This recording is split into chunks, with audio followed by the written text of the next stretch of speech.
they put their hand in the cookie jar. You know, I know, they be tampering with the cookie jar. The giant leaking, but the cookie missing. The giant leaking, but the cookie missing. VIP stole the cookie from the cookie jar. Yes, you then NDP stole the cookie from the cookie jar. Yes, you.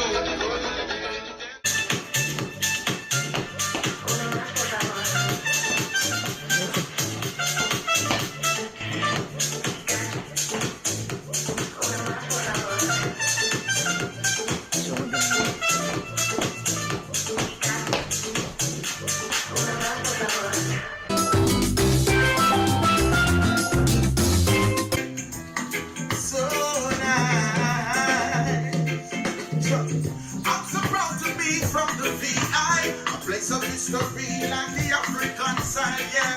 St. Thomas and St. John and St. Pride, nothing can come between us but the waters that divide, yeah. Even though we're just a few square miles, I travel around the world with Virgin Island pride, yeah. A lot of people still going through strife, and still we live a joyful life. That's why the place nice, so nice, so nice. Sweet, sweet St. Thomas, nice, so nice, so nice. Presenting Panama.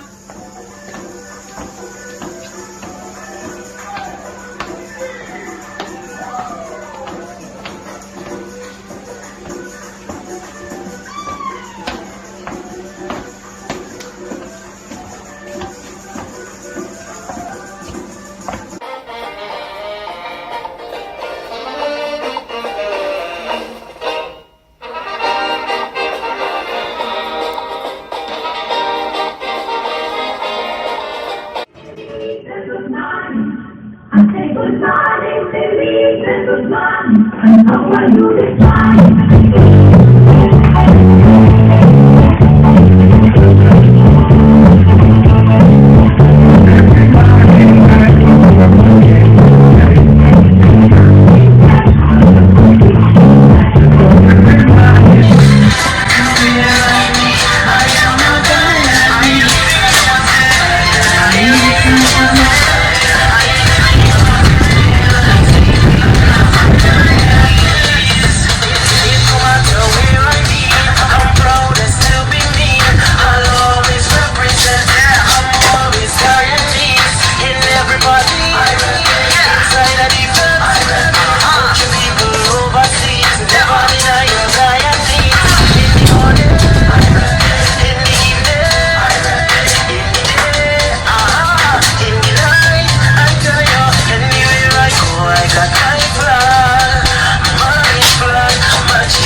Senator Roxanne J. Prasad, representing the 19th Senate District in Brooklyn.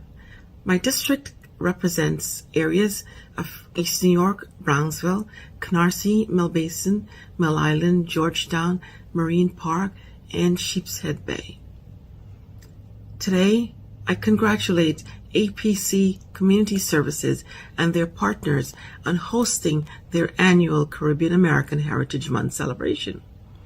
The celebration this year is featuring four countries who celebrate their cultures differently, but collectively they celebrate under the umbrella of the Caribbean. And today, you're celebrating as one Caribbean, celebrating Caribbean heritage. In 2005, Congressmember Barbara Lee introduced legislation declaring February as Caribbean American Heritage Month because she wanted to highlight the contributions made by Caribbean members and their descendants to the American history and the American art. In February of 2006, that legislation passed the United States Senate.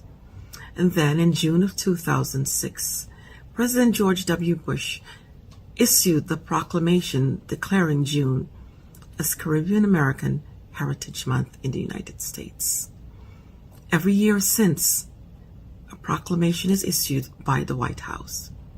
In New York, we issue proclamations in the Assembly and in the Senate. And there's a cultural celebration in Albany, a celebration of the Caribbean culture. We have many members in the Assembly and in the Senate who are of Caribbean descent. I myself was born in Guyana. My other colleagues are of Caribbean descent because their parents were either born in Guyana, born in Haiti, born in Jamaica, born in Barbados, born in Aruba. Both houses, the Assembly and the Senate, the leaders are of Caribbean descent. So we have a rich heritage, and we will continue showcasing that heritage. So as you celebrate the rich culture of the Caribbean, let's show the world that we are one Caribbean. We are from different countries, but we are celebrating as one Caribbean heritage, hence June being Caribbean American Heritage Month. Happy Caribbean American Heritage Month to all. Here in Brooklyn, last Saturday, we celebrated the rich culture, whether we had the young kids showcasing the country of their parents' birth, or the elders showcasing the heritage that they're so proud of.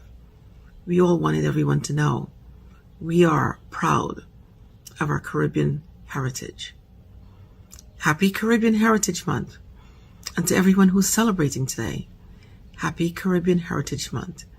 Let us continue to showcase our heritage and celebrate in style. Have fun, everyone. Happy Caribbean Heritage Month. I'm Senator Roxanne Prasad.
What else can I say about Tobago? It's the most beautiful island in the Caribbean. What more can you ask for? Chill vibes, great food, good company. I mean, this is paradise. It's paradise. Tobago welcomes your return. Where else can you go to get great food and a stunning view? Where else?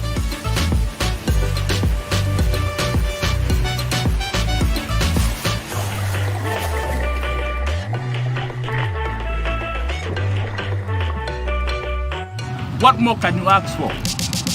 This is the place to be.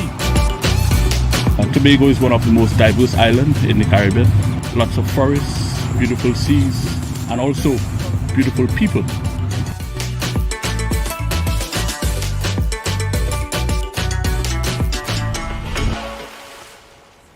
We discovered swimming with horses. You may don't even know that this is on your bucket list.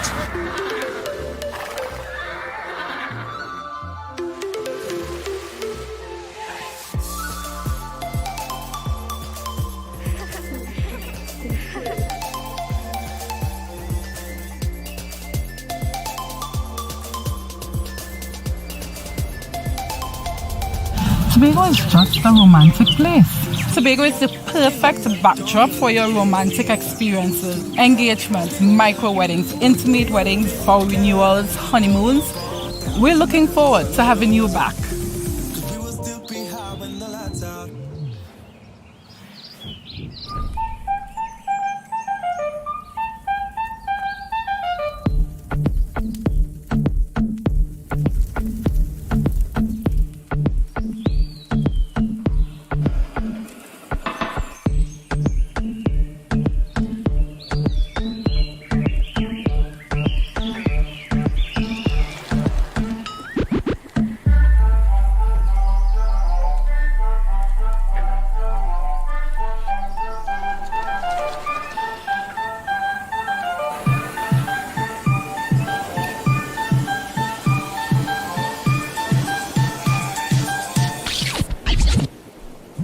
Trust me, you haven't experienced Tobago quite like this. Tobago welcomes your return. Welcome. Welcome back to Tobago. We welcome your return. Little Tobago, welcome your return. Unspoiled, unseen, natural beauty to behold. Welcome back to Healing Tobago. Tobago, my home. When last did you surprise yourself? Tobago welcomes your return.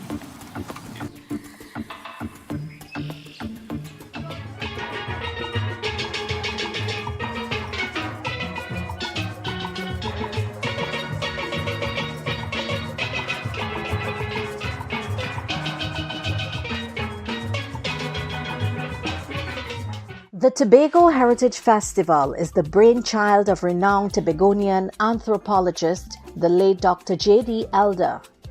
This festival, which started as a pilot project in 1986, has since mushroomed as a staple on the Tobago cultural landscape and has become what Carnival is to Trinidad. This festival, which showcases the best of Tobago's culture, is held annually for 2 weeks, beginning in mid-July and climaxing on August 1st.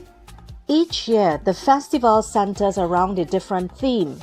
The general idea behind selecting themes is to allow each village an opportunity to depict its cultural traditions and unique heritage. The following are villages and aspects of the Tobago Heritage Festival.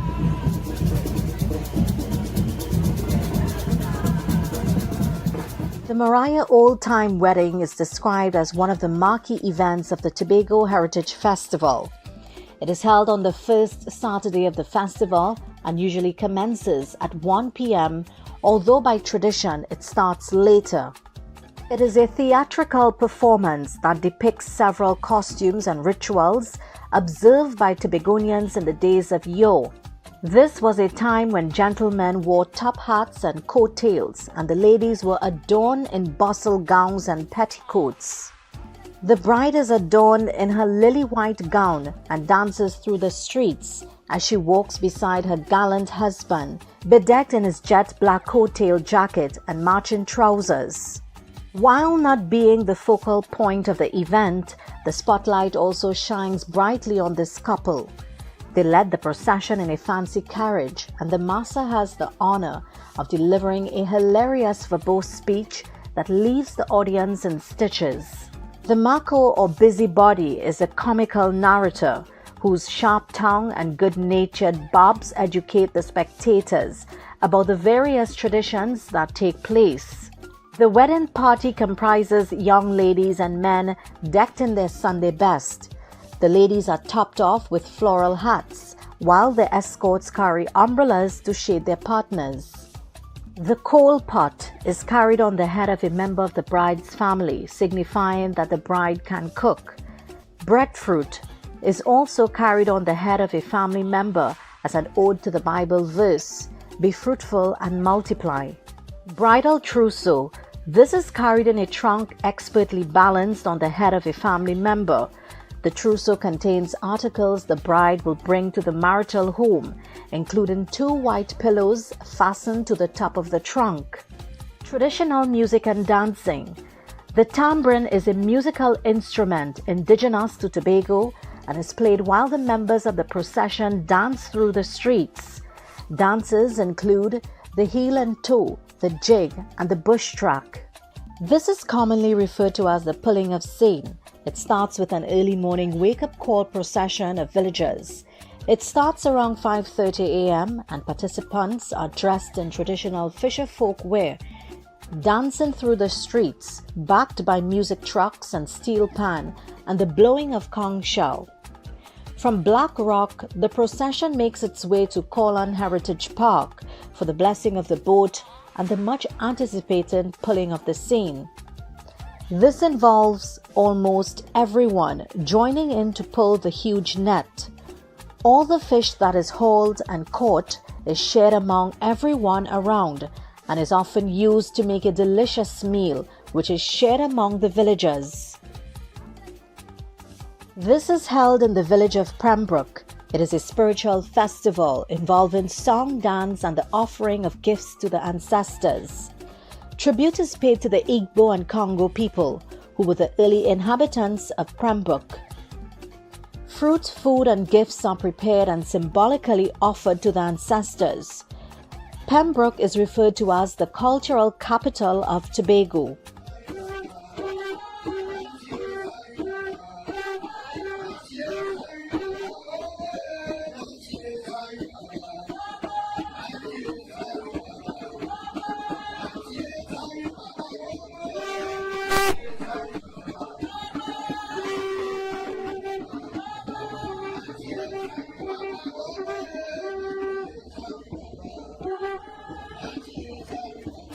Dancing of the Cocoa.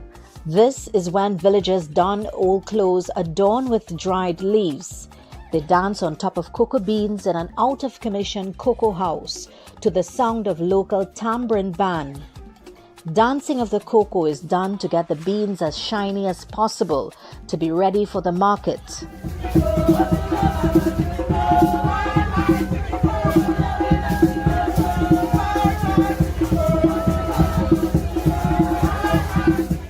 The washerwomen. Washing of clothes in the river was common back in the day before the washing machine was invented. Village women would bring not only their clothes but also food to eat and the gossip of the day.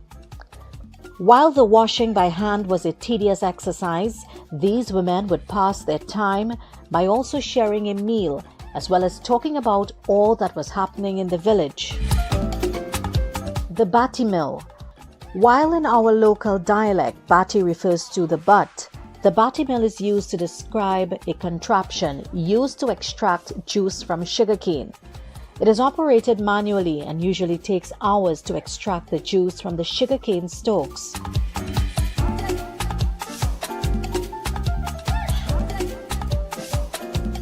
This is highlighted by the singing of mixed folk songs, the lighting of candles, and the burning of incense.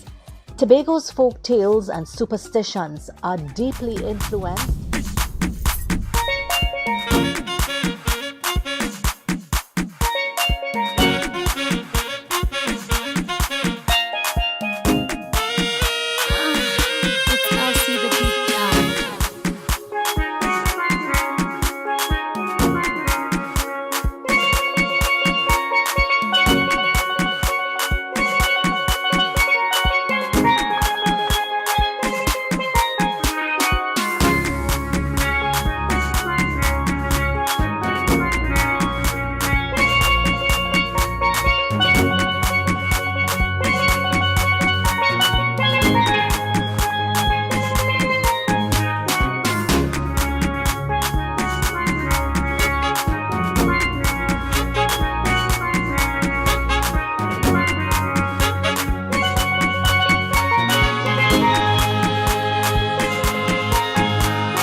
Cuba has a complex history that has been shaped by its location, natural resources, and relationship with other nations. The island was first inhabited by indigenous peoples, but was later claimed by Spain in 1492. For the next several centuries, Cuba was a colony of Spain and was heavily involved in the transatlantic slave trade. In 1898, the United States defeated Spain in the Spanish-American War, and Cuba became a protectorate of the U.S. In the early 20th century, Cuba experienced a series of revolutions and political upheavals. In 1959, a communist revolution led by Fidel Castro overthrew the U.S.-backed dictator Fulgencio Batista, and Cuba became a socialist state. The U.S. responded by imposing an economic embargo on the island, which remains in place to this day. Cuba has had a complex relationship with the United States, which has involved Cold War tensions, political and economic isolation, and efforts at rapprochement. Today, Cuba is a one-party socialist state with a planned economy and a strong emphasis on education and healthcare.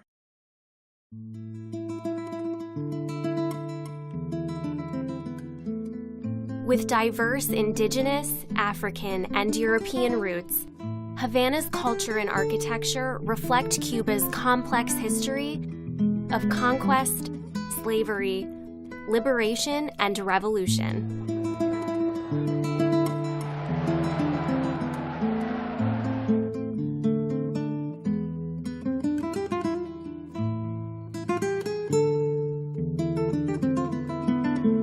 Chosen for its strategic location on the island's northwestern coast in the early 16th century, the city grew into the largest port in Spain's Caribbean colonies.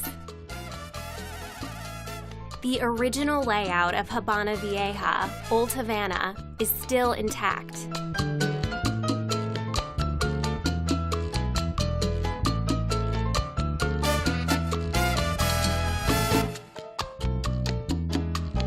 Building ordinances in the 19th and 20th centuries preserved the city's architectural integrity.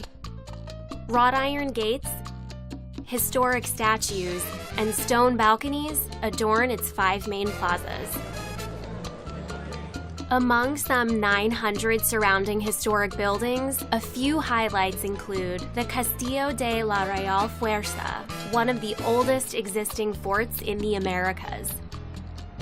The 18th century Catedral de la Habana, on the plaza by the same name, and the Museo de la Ciudad, housed in a Baroque palace on Havana's original town square. Even with international recognition, the work of preserving the historic city center remains ongoing. Visitors from around the world flock to Havana for its exciting nightlife and a fascinating blended cultural heritage of art, music, and design. Traveling to Cuba is much easier for U.S. citizens than it used to be, but check the State Department website for any current advisory notices.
commemorate the remarkable life and achievements of Dame Eugenia Charles, a trailblazer who shattered glass ceilings and reshaped the political landscape of the Caribbean. Serving as the first female Prime Minister of Dominica for an impressive 15 years, Dame Eugenia made history as the longest-serving female Prime Minister globally, leaving an indelible mark on her nation and the world. Before ascending to the highest office in Dominica, Dame Eugenia was a pioneering figure in the legal profession, becoming the first Dominican woman to practice law. Her journey to political prominence was marked by boldness, as she fearlessly challenged entrenched male dominance in the political arena, earning her the affectionate moniker Mamo among her constituents. Despite facing numerous obstacles, including surviving multiple attempted coups, including one backed by the Ku Klux Klan, Dame Eugenia remained steadfast in her commitment to combating corruption, uplifting her country's infrastructure, and improving living standards for all Dominicans. As we reflect on Dame Eugenia Charles's legacy, let us also honor the countless women who have contributed to the advancement of society, inspiring future generations to strive for greatness and equality.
St. Kitts and Nevis. Originally called Liamiga and Uali by the indigenous people, St. Kitts and Nevis has a rich cultural heritage. Its culture is a mix of African, European, Kalinago, and Taino. Upon its attainment of independence in 1983, the Union Jack was replaced by our impressive flag with Pan-Africanist colors. The flag was designed by Idris Lewis. The red represents the struggles of our people from slavery through colonialism to independence. The green represents our fertile lands. The black represents our African heritage. And yellow represents our year-round sunshine. The two white stars are symbols of hope and liberty. The fact that cricket is still widely played in St. Kitts and Nevis, as it is throughout the British Commonwealth, points to the British presence and administration of St. Kitts and Nevis for over 2 centuries. Music plays an important role in the life of St. Kitts and Nevis. The big drum, which attests to the African heritage of 90% of the population, is prevalent. The production of clay ornaments on Nevis points to the pre- and post-emancipation culture of the Africans who produced Afro-wear for their use. Nevis is known for excellent string band music and the local production of string band instruments. You know you are in Nevis when you hear the sound of the bamboo fife. Steel bands and electronic bands also contribute to the musical aspect of the culture. The cuisine of St. Kitts and Nevis is very varied. There's evidence of West African influence. Konki, which is called kenke in West Africa, and ofunji, which is quite similar to the West African banku, a dish made from cornmeal and cassava, are frequently consumed. Plantain, breadfruit, dumplings, and stewed saltfish are ingredients in our national dish. Large amounts of meat, poultry, and seafood are also consumed. The people of St. Kitts and Nevis often wear bright colored prints, and there is the production of batik in St. Kitts. More and more African clothing is being worn in St. Kitts and Nevis. The national dress reflects the African and European influence that shaped our country. The main festivals are Carnival in December to January, Culturama in August, Music Festival in June, and a large number of community festivals that are spread throughout the year. St. Kitts and Nevis has a tourism product of which we can be justly proud. Visitors to our shores realize genuine warmth and hospitality. There's much to see and do, new experiences which will be etched in one's memory. Whether one goes to the rainforest, the hot springs, the hot bath, the mountain ranges, pottery making craft shops, the beach bars and grills, the Brimstone Hill Fortress, the National Museum, the Batik Factory, the Botanical Gardens, the Heritage Village, the many beaches, black sand or white, the local eateries, no one regrets visiting St. Kitts and Nevis. You won't either.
Hi, my name is Sister Marie, and I'm here to share with you a little background on the United States Virgin Islands. The United States Virgin Islands is an unincorporated territory of the United States. It means that we are owned by the United States. The United States purchased the Virgin Islands for $25 million. So we are under their ownership and we are territory. Just as Puerto Rico, one of our closest neighbors, is a territory of the United States. We are made up of 3 small islands.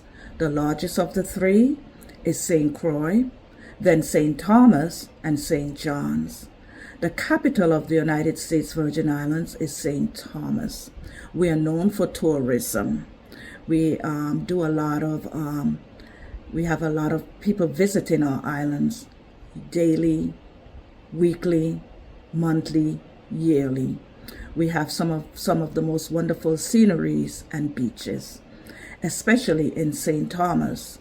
St. Thomas is known as the tourist hotspot of the Virgin Islands, but they all are very beautiful place to visit. St. John's is known for its beaches. There is no airport on St. John's. There is no other means of getting to St. John's but by ferry, and that ferry leaves out of St. Thomas every day. You can take the ferry over, you can take your vehicle on the ferry, and then you can drive around the island. The St. Croix has 2 large cities, as we call them, cities. Christiansted, which is the east end of the island, and Frederiksted, which is the west end of the island. Then there is Anna's Hope and all the other little communities within. The beautiful thing about St. Croix is that you can visit that island and you can drive from one end of the island to the other end in a few hours. And it's a straight drive. There are other roads on the outskirts, but if you leave Christiansted, you can stay on the main road and you can end up in Frederiksted. For St. Thomas, it's a very hilly island, beautiful scenery. The homes can look down into the town of Charlotte-Amalie because it's hilly. It's where the larger airport is in St. Thomas. In St. Croix, we also have an airport, and it's named after one of the previous governors, Cyril E. King. Our food, our main dish is kalaloo and fungi. It's turned cornmeal with fish and okra and other vegetables. But like the other Caribbean islands, we have delicatessens in rice and fish and other stuff. The cushion patties, just like Jamaican has their patties, we have our patties, which is very delicious and different from what the Jamaicans make. We also have something called Johnny cake. The Jamaicans call it dumpling, but we call it Johnny cakes. Ours are flat and round, very delicious. The island is, the temperature there in the Virgin Islands range from 90 to probably 75 in the winter time here, but it can get very humid. We're surrounded by water. On St. Croix, there's a little island way off from St. Croix called Buck Island. Has its own hotel. You can take a ferry over there as well, or the glass boat, and you can see the fishes at the bottom of the sea. Very beautiful. So if you're interested in traveling to the United States Virgin Islands, if you're an American, all you need is your birth certificate. You do not have to have a passport. For other people from other nationalities, they have to have a passport to enter the Virgin Islands. But for people from the United States, the mainland, from Puerto Rico, from St. Croix, St. John, all you need is to travel with a valid ID or your birth certificate. For those that are not citizens, you have to have a valid passport. and you have to go through immigration. The nightlife of the Virgin Islands, or the music of the Virgin Islands, is just like other Caribbean islands, calypso and reggae. And then for us that are here who are Adventists, it's awesome to know that in St. Croix we have seven Seventh-day Adventist church on the island. I think there are 3 Adventist schools that are associated with those churches. Yes. And then one of the larger religion in the Virgin Islands is Catholic, Anglican, Methodist, and Baptist. But we do have a large following of Adventism. I don't know what else I can tell you. It's a wonderful island. I am from St. Croix, grew up in St. Croix, moved to the United States when I was 18 years old. Just a year out of high school, I came here to reside and has remained. I have traveled back because I have relatives that still lives there. 3 aunts and an uncle that lives in St. Thomas. My uncle was a professor at the University of St. Thomas. So we have a lot of I have a lot of ties in the Virgin Islands. I hope this little talk has been helpful to you in sharing the background of the Virgin Islands, as little as I could in the time that I had to share it. May God continue to bless you. I hope that one day you all will travel to